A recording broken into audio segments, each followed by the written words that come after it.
Capítulo 6. A conversa que chegara ao auge da animação, quando Silas se aproximava da porta do Rainbow, começara como sempre lenta e intermitente, à medida que as pessoas se reuniam. A princípio, os cachimbos foram fumados em silêncio, com um ar de severidade. Os fregueses mais importantes, que bebiam aguardente e se sentavam perto do fogo, olhavam uns para os outros, como se tivessem apostado quem seria o primeiro a piscar. Enquanto isso, os bebedores de cerveja, em geral homens vestidos com jaquetas de fustão e camisões de camponês, mantinham os olhos baixos e esfregavam as mãos na boca, como se os goles de cerveja fossem um ritual fúnebre, cumprido com tristeza constrangida. Até que o Sr. Snell, o dono, homem de natureza neutra, acostumado a se manter imparcial diante das diferenças humanas, considerando que todos tinham em comum a necessidade de álcool, quebrou o silêncio, dizendo em tom de dúvida para seu primo, o açougueiro: "Era um boi danado de bonito aquele que você levou ontem, não é, Bob?" O açougueiro, um ruivo bonachão e sorridente, não parecia disposto a responder de pronto. Deu algumas baforadas, cuspiu e afinal falou: "Bem que era, John." Depois desse degelo débil quase inexistente, o silêncio tornou a se adensar com a mesma severidade de antes. "Era um Durham vermelho?" perguntou o ferrador, retomando o fio da meada, após alguns minutos de silêncio. O ferrador olhou para o dono do lugar e este para o açougueiro como aquele que deveria assumir a responsabilidade pela resposta. "Vermelho, sim", disse o açougueiro com sua voz alegre e levemente tremida. "E Durham, sim." "Então não precisa nem me dizer de quem comprou", concluiu o ferrador, olhando em torno com ar de triunfo. "Sei muito bem quem tem um Durham vermelho por estas bandas." "O bicho tem uma estrela branca na testa. Posso apostar, não tem?" E o ferrador se inclinou para a frente, com as mãos nos joelhos, enquanto fazia a pergunta, com os olhos cintilando. "É, pode ser que tenha", respondeu o açougueiro devagar, sentindo que estava dando uma resposta afirmativa.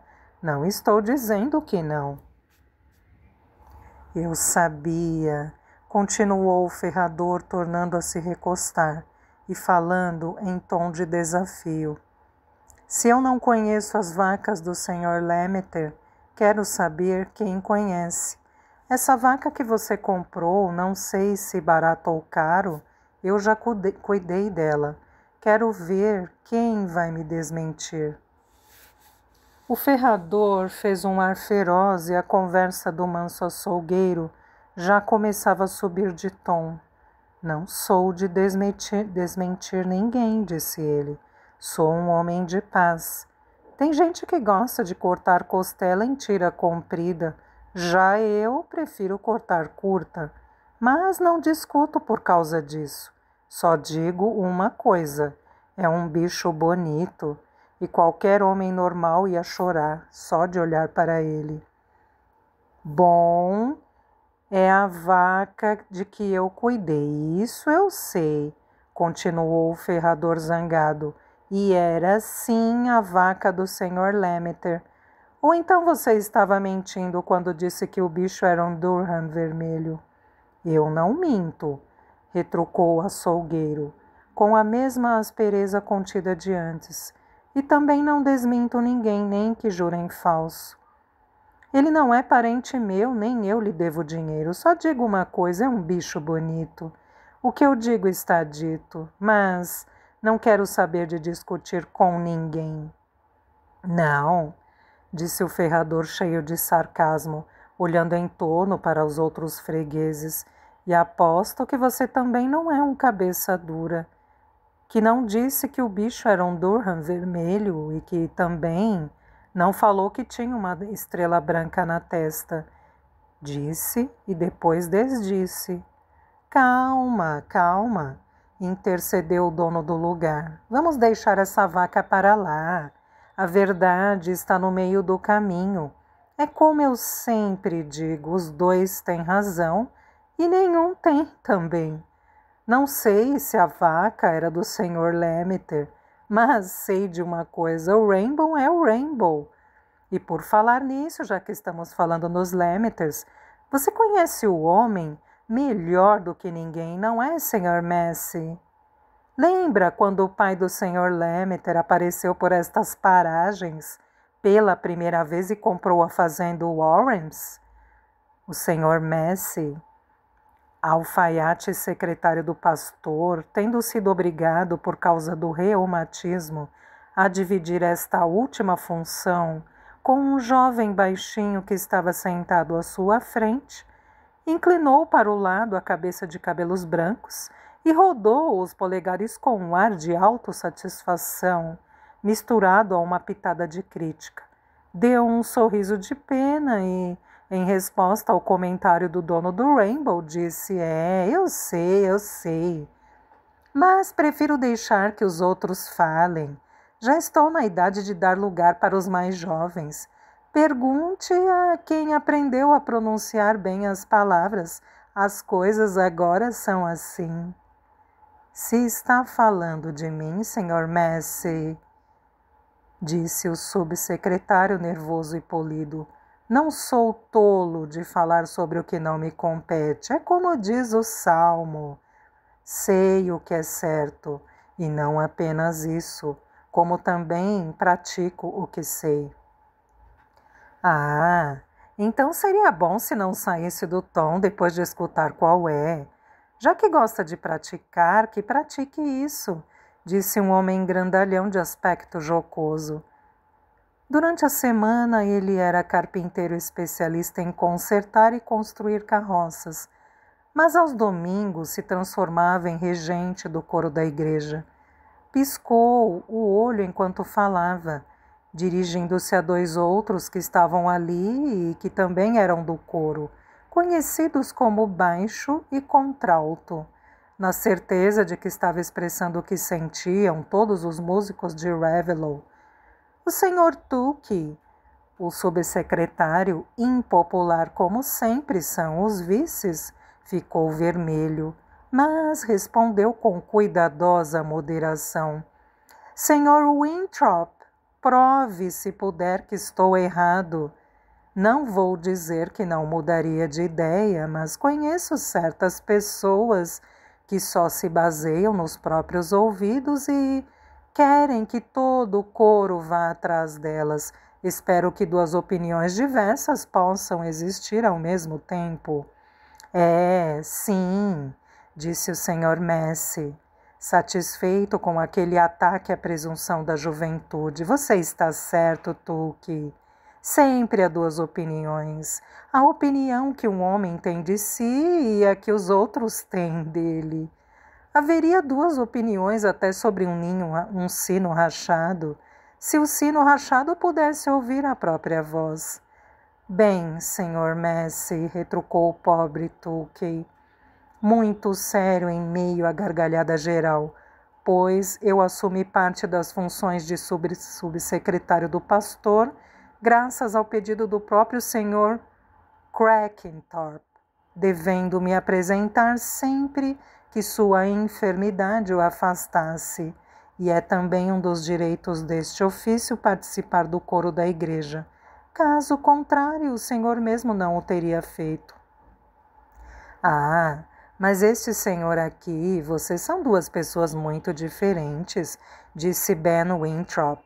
Este senhor tem um dom, tanto que o próprio Squire costumava chamá-lo, para tomar um vinho, apenas para ouvi-lo cantar Red Rover, não é, Massey? É um dom natural, é como meu filho Aaron. Ele também tem um dom, canta que nem um passarinho. Mas você não, Tukey. É melhor você ficar só com seus améns. Sua voz soa melhor da boca para dentro. Sua barriga não foi feita para a música, sua voz é de taquara rachada.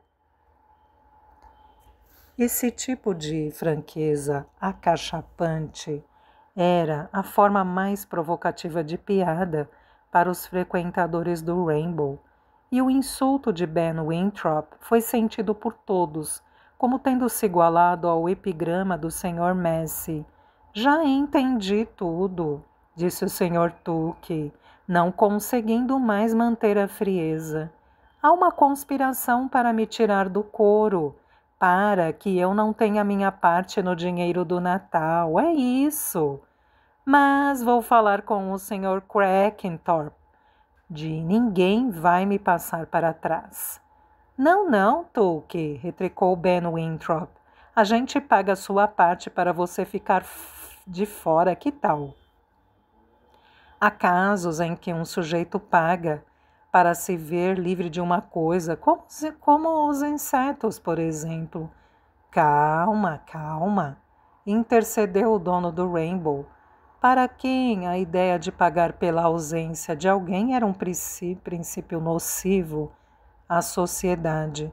Uma piada é uma piada, mas todo mundo aqui é amigo, não é? Precisamos dar e receber. Os dois têm razão e nenhum tem também, como eu já falei. Concordo com o Sr. Messi. Sempre existem duas opiniões. E se quiserem saber a minha, quero dizer que os dois estão certos. Tuque está com a razão. E o Winthrop também. Os dois só têm de concordar e pronto. O ferrador estava baforando seu cachimbo com raiva, com desprezo por aquela discussão tão banal. Ele próprio, que também fazia às vezes de veterinário, não se interessava por música nem frequentava a igreja, sendo requisitado para curar vacas de saúde delicada. Mas o açougueiro, que tinha a música na alma, sentia-se, ao ouvir a conversa, dividido entre livrar-se de Tuque e preservar a paz geral. É verdade, disse ele, acompanhando a linha conciliatória do dono do lugar, que gostamos do nosso velho secretário. É natural, pois ele já foi cantor e tem um irmão, considerado o melhor violinista da região. E é pena, porque se Solomon vivesse aqui na aldeia, a gente ia poder ouvir o violino dele sempre que quisesse, não é, Sr. Messi? Eu daria a ele do bom e do melhor, podem acreditar. É, sim, concordou o Sr. Messi com imensa satisfação. Nossa família é conhecida por ser uma família de músicos, desde tempos imemoriais. Mas essas coisas estão mudando, e digo isso a Salomon sempre que ele vem aqui. As vozes já não são como eram, e ninguém mais se lembra do nosso tempo a não ser as velhas. É, e você se lembra de quando o pai do Sr. Lemaitre apareceu nesta região, não lembra, Sr. Messi? Perguntou o dono do Rainbow. Acho que sim, respondeu o velho, que agora alcançara a atenção necessária para que iniciasse sua narrativa. E era um homem muito educado, tão ou mais educado do que o filho. Ele veio das bandas do norte, nunca se soube bem de onde. Ninguém conhece direito aquelas regiões. A gente só sabe que não pode ser muito longe, nem muito diferente daqui, porque ele trouxe um belo rebanho de carneiros. Por isso deve ter pasto por lá, e tudo deve ser normal. Ouvimos dizer que ele vendeu sua propriedade e alugou a fazenda Warrens. É esquisito que um sujeito que tinha a própria terra viesse alugar uma fazenda em um local estranho. Disseram que foi porque a mulher dele tinha morrido. Mas as coisas têm razões que ninguém conhece. Foi isso que eu aprendi. Tem uns sujeitos que vão lhe dar 50 motivos para explicar uma coisa, quando a verdadeira razão estava ali, nas barbas dele, e eles não viam. Seja como for, logo a gente percebeu que ali estava um novo morador correto e cumpridor de seus deveres, que mantinha bem sua casa e era bem visto por todos. E o filho, o Sr. Lemmeter atual, que nunca teve irmã, logo começou a cortejar a senhorita Osgood, irmã do Sr. Osgood. Uma bela moça. Vocês nem podem imaginar. Há quem diga que a filha se parece com ela, mas isso é porque eles não conhecem o passado. Eu sei muito bem, porque ajudei o velho pastor, o Sr. Dramlow, no dia do casamento deles. E o Sr. Messi fez uma pausa. Sempre contava suas histórias aos pedaços, esperando que lhe perguntassem o que tinha acontecido depois. E aconteceu uma coisa curiosa, não foi, Sr. Messi? Para o senhor se lembrar tão bem daquele casamento. Perguntou o dono do Rainbow com entusiasmo. Aconteceu mesmo. Uma coisa muito curiosa, disse o Sr. Messi, balançando a cabeça. Porque o Sr. Dramlow, pobre velhinho, eu gostava dele, embora ele estivesse com a cabeça meio confusa, fosse pela idade, fosse por gostar de tomar uma coisinha quente, quando a missa era numa manhã gelada. E o jovem Sr. Lemmeter só queria saber de se casar em janeiro, que é uma época horrível, só mesmo para os batizados ou velórios, porque com estes não há jeito. E então o Sr. Dramlow, pobre velhinho, eu gostava dele, quando começou a fazer as perguntas, trocou a ordem e falou: aceita este homem como sua legítima esposa? E depois, aceita esta mulher como seu legítimo esposo?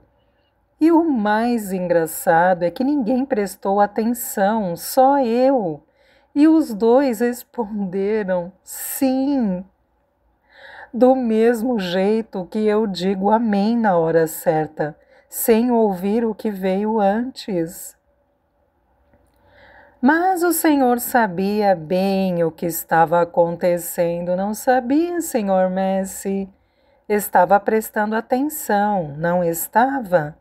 Indagou o açougueiro. Ora, veja, disse o Sr. Messi, fazendo uma pausa e sorrindo de pena pela falta de imaginação do seu ouvinte. Eu era me tremendo todo. Estava entre a cruz e a espada, porque não podia parar o pastor, não cabia a mim fazer uma coisa dessas. Mas eu me perguntava, e se o casamento não valer, porque as palavras foram ditas ao contrário? E minha cabeça rodava como um moinho, porque eu era desses de ficar matutando as coisas sem parar. E eu dizia a mim mesmo: será que o que vale é o significado ou as palavras?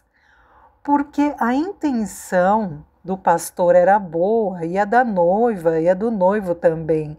Mas a intenção não é tudo, porque você pode querer colar uma coisa e usar uma cola ruim, e então como vai ficar? E então eu respondi a mim mesmo: o que conta não é o significado, é a cola. E quando fomos para a sacristia e os noivos começaram a assinar os nomes, eu estava preocupadíssimo.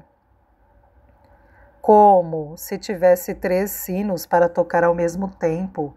Mas de que adianta falar? Vocês não podem nunca ter ideia do que se passa na cabeça de um homem. Mas o senhor se controlou direitinho, não foi, Sr. Messi? Perguntou o dono do Rainbow. Sim, fiquei quieto até ficar sozinho com o Sr. Dramlow. E então lhe contei tudo com o maior respeito, como sempre fiz. Mas ele não ligou a mínima e disse: bobagem, Messi. Pode ficar tranquilo. Não é nem o significado, nem as palavras que contam, é o registro. Isso é que é a cola. E então vejam vocês que ele consertou tudo muito bem, porque pastores e médicos sabem tudo de cor. Por isso não param para pensar o que é certo e o que é errado, como eu já fiz muitas e muitas vezes. E sem dúvida o casamento deu muito certo, exceto pelo fato de que a pobre senhora Lemmeter, antes senhorita Osgood, morreu sem nem ver os filhos crescerem, mas não existe família mais próspera nem mais respeitável. Todos ali tinham ouvido a história do Sr. Messi inúmeras vezes, mas a escutavam como quem ouve uma música favorita, com o som das baforadas nos cachimbos sendo suspenso em determinados momentos, como se os ouvintes quisessem voltar toda a sua atenção para as palavras que seriam proferidas. Mas ainda havia mais a ser dito, e o Sr. Snell, dono do Rainbow, fez a devida pergunta. Dizem que o Sr. Lemmeter era muito rico quando chegou por estas bandas, não é verdade? É, sim, respondeu o Sr. Messi, mas é verdade também que o Sr. Lemmeter fez por onde manter sua fortuna. Sempre se comentou que ninguém conseguiria ficar rico com a fazenda Warrens. Embora custe barato, ela é o que se costuma chamar de terra de caridade. E poucas pessoas sabem, tão bem quanto o senhor, porque a fazenda virou terra de caridade. Não é verdade, senhor Messi? Disse o açougueiro. E como poderiam saber? Respondeu o velho secretário com uma ponta de desprezo.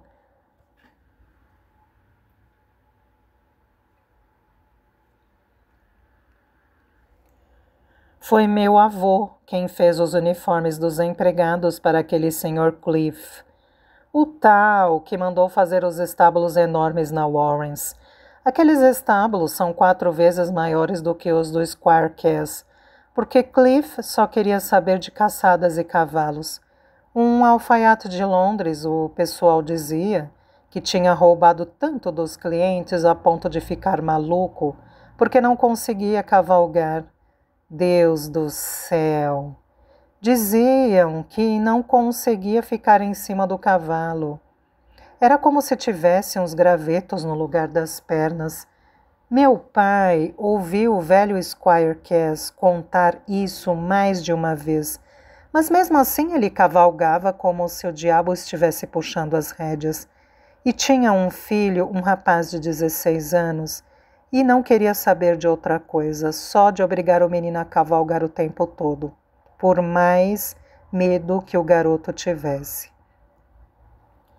O pessoal comentava que era como se o pai quisesse fazer o rapaz cavalgar até esquecer o alfaiate e virar um cavalheiro.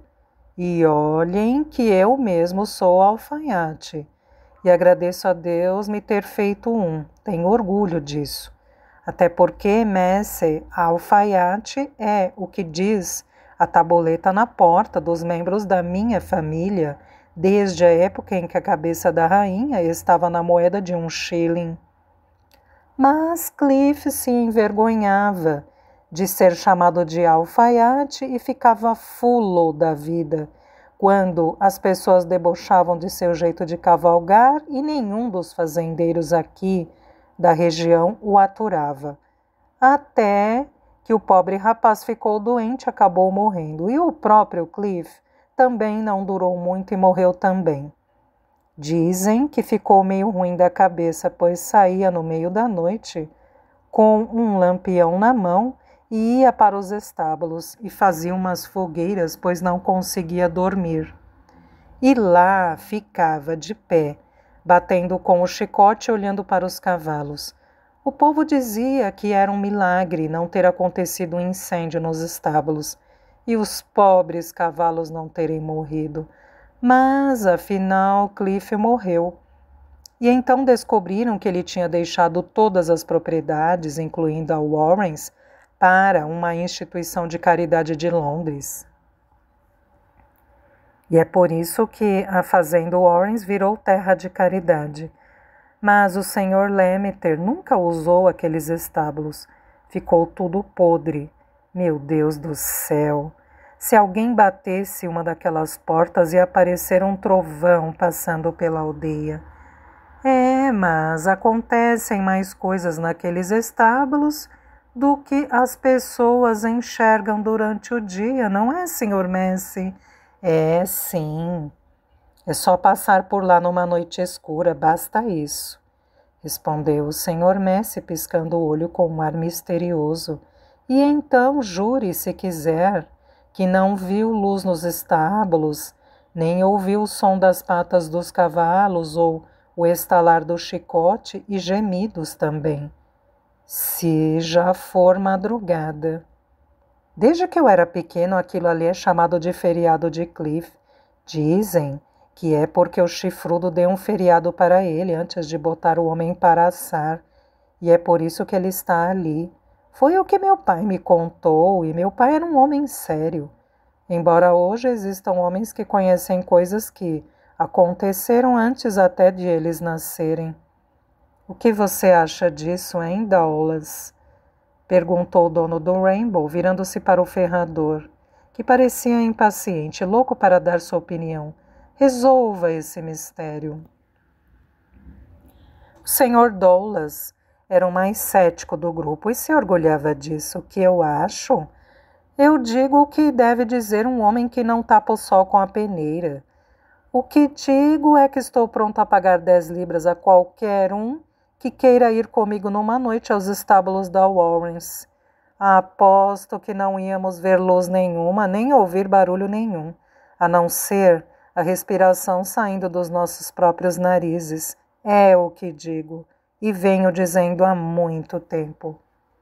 Mas não aparece ninguém que se aventure a ganhar uma nota de 10 para desafiar esses fantasmas nos quais acreditam tanto. Mas, Dawlas, essa é uma aposta fácil, disse Ben Winthrop. É o mesmo que apostar com um homem que ele não ficaria com reumatismo se mergulhasse num poço até o pescoço numa noite gelada. Seria muito engraçado para um homem ganhar a aposta e, em troca, ficar com reumatismo.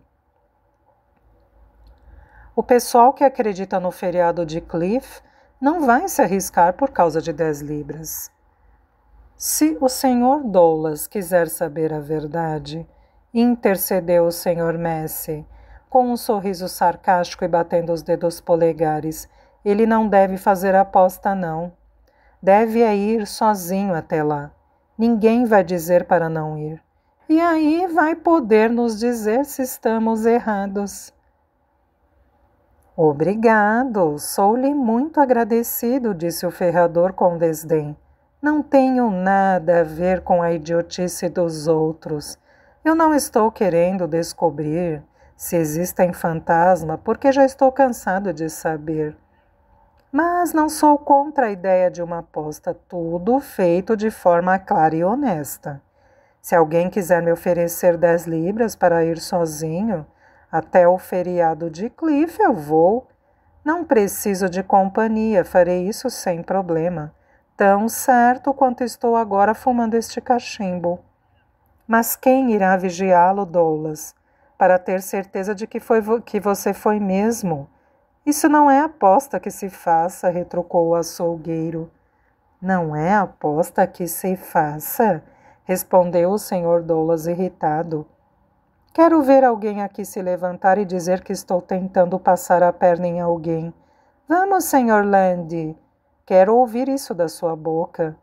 Você pode querer, respondeu o açougueiro, mas isso não é problema meu.